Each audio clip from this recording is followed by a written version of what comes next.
Mari kita berdoa. Segala puji syukur hormat dan pengagungan kami panjatkan kepadamu ya Tuhan, sebab Engkau Allah yang berkuasa atas hidup kami. Tuhan telah beranugerah bagi kami hingga saat ini di dalam kehidupan kami, dalam setiap aktivitas kami. Dan Tuhan telah memenangkan kami hingga kami dapat mempersiapkan diri kami untuk membaca, merenungkan firman Tuhan di dalam ibadah kami. Oleh sebab itu mohon Tuhan berkati kami, baik hamba-Mu yang menyampaikan juga setiap yang mendengar. Kuasa iblis setan yang bekerja dengan cara apapun untuk mengganggu jalannya ibadah ini, untuk mengganggu jalannya penyampaian kebenaran firman-Mu. Maka saat ini kami sehati kemohon di dalam nama Tuhan Yesus Allah kami yang hidup. Tuhan sendiri yang singkir jauhkan itu, baik dari lingkungan ini, dari tempat ini, ataupun dimanapun setiap yang mendengarkan firman Tuhan ini diberkati oleh Tuhan. Karena damai sejahtera Tuhan menyertai. Terima kasih Tuhan, ini doa kami. Di dalam nama Tuhan Yesus firman yang hidup kami sudah berdoa dan kami akan merenungkan firman. Amin. Shalom. Puji Tuhan, pada kesempatan yang berbahagia ini kita akan membaca merenungkan firman Tuhan pada hari ini yang terambil dari Keluaran pasal yang ke-16 ayat yang pertama sampai dengan ayat yang ke-19, dan saya akan membacakan bagi kita. Demikian firman Tuhan di bawah perikop mana Sabat. Setelah mereka berangkat dari Elim, tibalah segenap jemaah Israel di padang gurun Sin yang terletak di antara Elim dan Gunung Sinai pada hari yang ke-15 bulan yang kedua sejak mereka keluar dari tanah Mesir. Di padang gurun itu bersungut-sungutlah segenap jemaah Israel kepada Musa dan Harun dan berkata kepada mereka, kalau kami mati tadinya di tanah Mesir oleh tangan Tuhan, ketika kami duduk menghadapi kuali berisi daging dan makan roti sampai kenyang. Sebab kamu membawa kami keluar ke padang gurun ini untuk membunuh seluruh jemaah ini dengan kelaparan. Lalu berfirmanlah Tuhan kepada Musa, sesungguhnya aku akan menurunkan dari langit hujan roti bagimu. Maka bangsa itu akan keluar dan memungut tiap-tiap hari sebanyak yang perlu untuk sehari, supaya mereka kucoba apakah mereka hidup menurut hukumku atau tidak. Dan pada hari yang ke-6, apabila mereka memasak yang dibawa mereka pulang, maka yang dibawa itu akan terdapat 2 kali lipat banyaknya dari apa yang dipungut mereka sehari-hari. Sesudah itu berkatalah Musa dan Harun kepada seluruh orang Israel, petang ini kamu akan mengetahui bahwa Tuhanlah yang telah membawa kamu keluar dari tanah Mesir. Dan besok pagi kamu melihat kemuliaan Tuhan, karena Ia telah mendengar sungut-sungutmu kepadanya. Sebab apalah kami ini maka kamu bersungut-sungut kepada kami? Lagi kata Musa, jika memang Tuhan yang memberi kamu makan daging pada waktu petang dan makan roti sampai kenyang pada waktu pagi, karena Tuhan telah mendengar sungut-sungutmu yang kamu sungut-sungutkan kepadanya. Apalah kami ini? Bukan kepada kami sungut-sungutmu itu, tetapi kepada Tuhan. Kata Musa kepada Harun, katakanlah kepada segenap jemaah Israel, marilah dekat ke hadapan Tuhan, sebab Ia telah mendengar sungut-sungutmu. Dan sedang Harun berbicara kepada segenap jemaah Israel, mereka memalingkan mukanya ke arah padang gurun, maka tampaklah kemuliaan Tuhan dalam awan. Lalu berfirmanlah Tuhan kepada Musa, aku telah mendengar sungut-sungut orang Israel. Katakanlah kepada mereka, pada waktu senja kamu akan makan daging, dan pada waktu pagi kamu akan kenyang makan roti. Maka kamu akan mengetahui bahwa akulah Tuhan Allahmu. Pada waktu petang datanglah berduyun-duyun burung puyuh yang menutupi kemah itu, dan pada waktu pagi terletaklah embun sekeliling perkemahan itu. Ketika embun itu telah menguap, tampaklah pada permukaan padang gurun sesuatu yang halus, sesuatu yang seperti sisik, halus seperti embun beku di bumi. Ketika orang Israel melihatnya, berkatalah mereka seorang kepada yang lain, "Apakah ini?" Sebab mereka tidak tahu apa itu. Tetapi Musa berkata kepada mereka, "Inilah roti yang diberikan Tuhan kepadamu menjadi makananmu. Beginilah perintah Tuhan, pungutlah itu tiap-tiap orang menurut keperluannya. Masing-masing kamu boleh mengambil untuk seisi kemahnya segomer seorang menurut jumlah jiwa."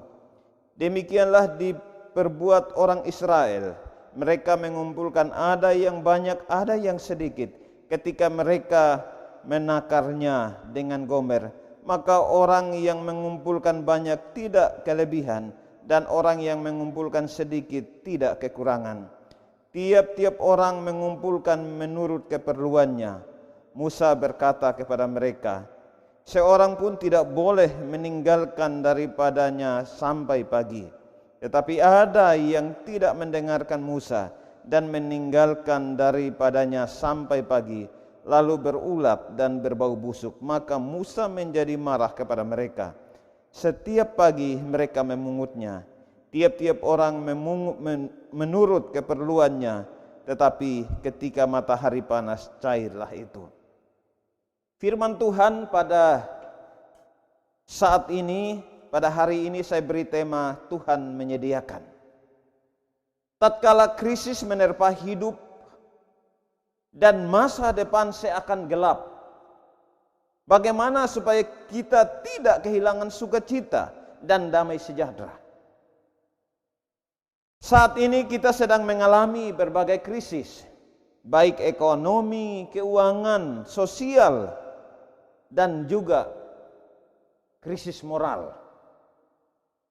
Siapakah yang akan menyediakan? Siapakah yang akan memulihkan? Siapakah yang akan mencukupkan? Sebagaimana firman Tuhan yang tadi baru saja saya bacakan, maka kita melihat perjalanan orang Israel dan pergumulannya, serta bagaimana solusinya. Kita akan belajar beberapa poin yang sangat penting dari firman Tuhan tadi. Yaitu yang pertama adalah sungut-sungut orang Israel. Arti lain dari istilah bersungut-sungut ialah mengomel atau menggerutu, mengeluh. Jika demikian, istilah ini memiliki konotasi yang negatif. Di sini kita melihat bahwa orang Israel mengeluh dan mengomel dengan pemahaman bahwa lebih baik mereka mati di Mesir dibunuh Tuhan, namun mereka makan daging dan makan roti sampai kenyang daripada harus mati karena kelaparan di padang gurun Sin yang tandus dan tidak ada tanda-tanda kehidupan, seakan Tuhan tidak sanggup memelihara atau menyediakan apa yang mereka perlukan. Mereka mengakui bahwa Tuhan memang memegang kendali atas hidup dan mati mereka. Sehingga kita memperhatikan bahwa pemahaman mereka mengakui Tuhan memegang kendali, tetapi mereka juga sadar bahwa predikat yang dapat mereka berikan bahwa Tuhan yang membunuh mereka. Sehingga mereka katakan bahwa lebih baik sekiranya kami sudah mati dibunuh Tuhan di Mesir. Selain menggerutu kepada Musa dan Harun yang membawa mereka keluar dari Mesir, mereka juga seakan menolak bahwa Musa dan Harun sebagai pemimpin yang diutus Tuhan. Tatkala Tuhan menyatakan diri kepada Musa bahwa Musa yang akan membawa umatnya keluar dari Mesir, Musa menyampaikan keberatannya untuk memimpin. Sehingga Tuhan mengutus Harun untuk mendampinginya. Ini menjadi pergumulan para pemimpin. Di satu pihak Tuhan yang memanggil, mengutus dan berjanji untuk menyertai. Tapi di lain pihak manusia mempersalahkan, menolak untuk dipimpin. Dikatakan bahwa tetapi kamu membawa kami ke sini supaya kami semua mati kelaparan. Apa yang terjadi dengan kehidupan orang Israel masih dapat terjadi dalam kehidupan kita sebagai orang percaya di masa sekarang ini. Tatkala kita menghadapi kesulitan, seringkali kita mempersalahkan orang lain. Kita mempersalahkan pihak lain, bahkan tidak mengingat perbuatan-perbuatan Tuhan di waktu lampau dan tidak mempercayai janji-janji Tuhan. Ingat bahwa ketika seseorang tidak mempercayai janji-janji Tuhan, ia sudah mulai menjauh daripada Tuhan.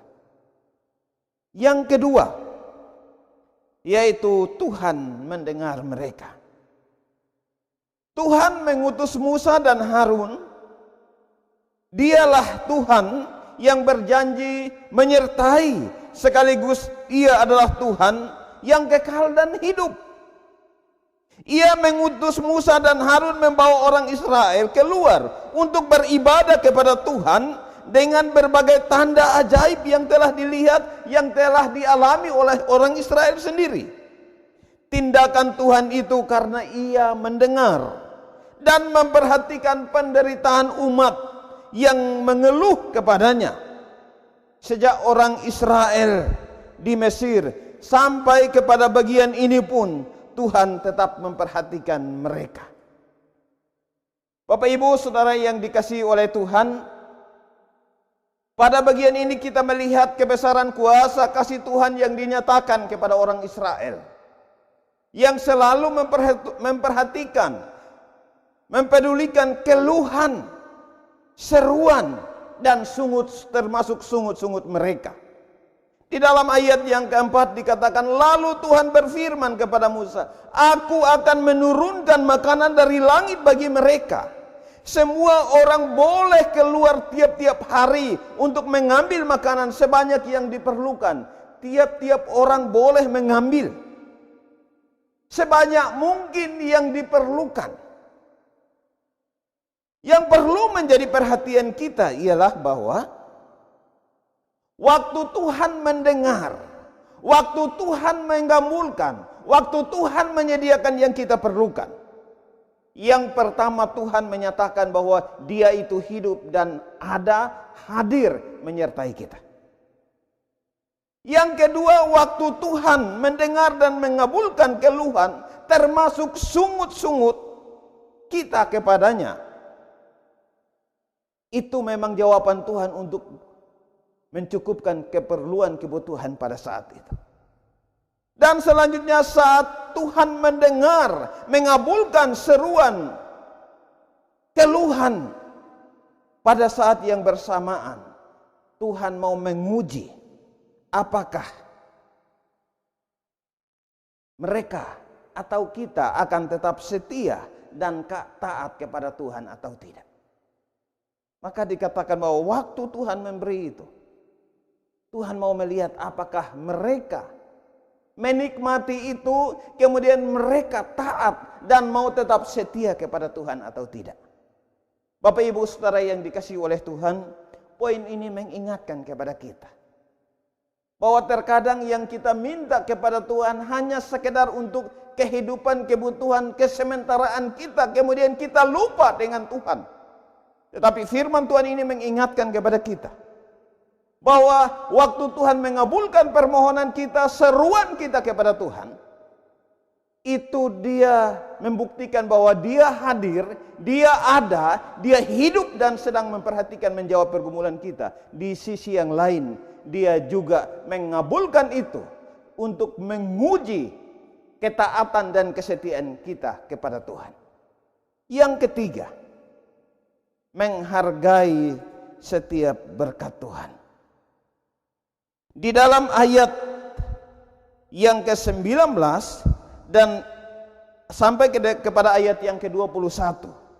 Bagaimana firman Tuhan melalui Musa mengingatkan supaya mereka ambil dan jangan sampai mereka menyia-nyiakan itu. Dan di sini juga kita melihat bahwa hal yang sama Tuhan Yesus mengingatkan kepada para murid, orang-orang yang pada saat itu mendengarkan pengajaran yang Tuhan Yesus sampaikan kepada mereka. Dan setelah mereka mendengarkan kebenaran yang disampaikan oleh Tuhan Yesus kepada mereka, Tuhan Yesus memberi makan baik kepada 5.000 orang laki-laki, tidak termasuk perempuan dan anak-anak yang dicatat di dalam Injil Yohanes pasal yang ke-6 ayat yang pertama sampai dengan ayat yang ke-15, dan juga kepada 4.000 orang laki-laki, tidak termasuk perempuan dan anak-anak. Di sini kita perhatikan bahwa setelah Tuhan mencukupkan kebutuhan mereka, karena Tuhan tahu apa yang mereka butuhkan, Tuhan tahu apa yang mereka perlukan, Tuhan mengabulkan. Maka kita perhatikan bahwa dari peristiwa Tuhan Yesus memberi makan kepada 5.000 orang, ada sisanya dan Tuhan minta supaya itu dikumpulkan. Demikian juga setelah Tuhan Yesus memberi makan kepada 4.000 orang, Dia suruh supaya yang sisanya itu, yang lebihnya itu dikumpulkan. Saya melihat ini hal praktis supaya sebuah pelajaran yang sangat penting bagi kita sebagai umat Tuhan, harus menghargai berkat yang kita terima supaya kita gunakan sesuai kebutuhan, sesuai keperluan, karena selain daripada kita ada begitu banyak orang yang hidup dalam kekurangan, yang sedang membutuhkan, tetapi mereka tidak memiliki itu. Oleh sebab itu, Bapak Ibu Saudara yang dikasihi oleh Tuhan, Tuhan menyediakan. Firman Tuhan pada hari ini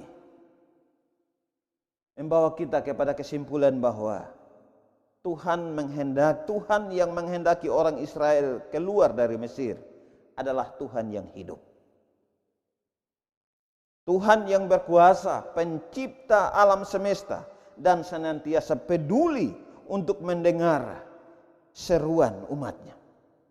Ia memperhatikan dan menyediakan apa yang dibutuhkan selama umat Tuhan mau berseru. Tetapi setiap pengabulan terhadap seruan permohonan yang disampaikan tidak sekadar mencukupkan keperluan kebutuhan, tetapi Tuhan mau menyatakan diri bahwa Dia hadir, yang saat bersamaan Dia menyediakan. Sehingga firman Tuhan ini mengingatkan kepada kita, selain daripada mencukupkan keperluan kebutuhan orang yang meminta, selain menyatakan kehadirannya, Dia juga mengabulkan itu untuk menuntut pertanggungjawaban atau ketaatan, kesetiaan kita kepada Tuhan. Oleh sebab itu, setiap yang Tuhan sediakan bagi kita dan telah kita terima, gunakanlah dengan benar, gunakanlah dengan baik untuk menjawab kebutuhan kita yang penting, sehingga itu mendatangkan hormat dan kemuliaan bagi nama Tuhan dan menjadi berkat bagi sesama, dan terlebih sesama yang benar-benar sangat membutuhkan. Hari ini Anda dan saya diperhadapkan dengan krisis-krisis itu, tetapi Tuhan yang dipercaya oleh orang Israel, Tuhan yang sama yang Anda dan saya percaya. Oleh sebab itu kita bersyukur kepada Tuhan. Kita percaya kepada Tuhan yang hidup, yang peduli dan mau menyediakan bagi kita. Oleh sebab itu, biarlah apa yang sudah Tuhan kerjakan itu membawa kita semakin dekat, membawa kita semakin mengenal, dan membawa kita semakin setia dan tetap percaya kepadanya. Tuhan Yesus memberkati. Mari kita berdoa. Tuhan Allah Bapa di sorga, terima kasih kami sudah merenungkan kebenaran firman-Mu. Tuhan, berkati setiap yang mendengar, urapi dan berkati hamba-Mu yang menyampaikan, dan jadikan kami semua pelaku firman-Mu, baik yang mendengar ini di rumah jemaat Tuhan masing-masing, mendengarnya secara sendiri, mendengarnya bersama-sama. Kiranya mereka dibawa kepada pemahaman bahwa Tuhan yang mereka percaya di dalam Yesus Kristus hidup dan menyediakan setiap yang mereka perlukan, dan itu kalau memohon kepada Tuhan, dan biarlah setiap pengabulan terhadap permohonan yang diserukan kepada Tuhan menyadarkan kami bahwa Tuhan itu ada dan hidup, kemudian Tuhan itu peduli dan mencukupkan keperluan kebutuhan kami, dan Tuhan yang sama menuntut supaya kami yang telah menikmati mengecap kebaikan Tuhan, kami tetap setia kepada Tuhan. Tuhan, ajarlah kepada kami supaya kami menghargai setiap berkat Tuhan yang Engkau beri bagi kami. Berkati jemaat Tuhan dalam hidup dan pergumulan mereka. Saat ini hamba-Mu tidak mengetahui apa yang menjadi pergumulan mereka, apa yang menjadi kebutuhan mereka, apa yang menjadi keperluan mereka. Tetapi Tuhan, Engkau hidup, Engkau peduli, dan Engkau tahu apa yang mereka perlukan. Sebagaimana Tuhan menyediakan apa yang dibutuhkan, diperlukan, dan diminta oleh orang Israel.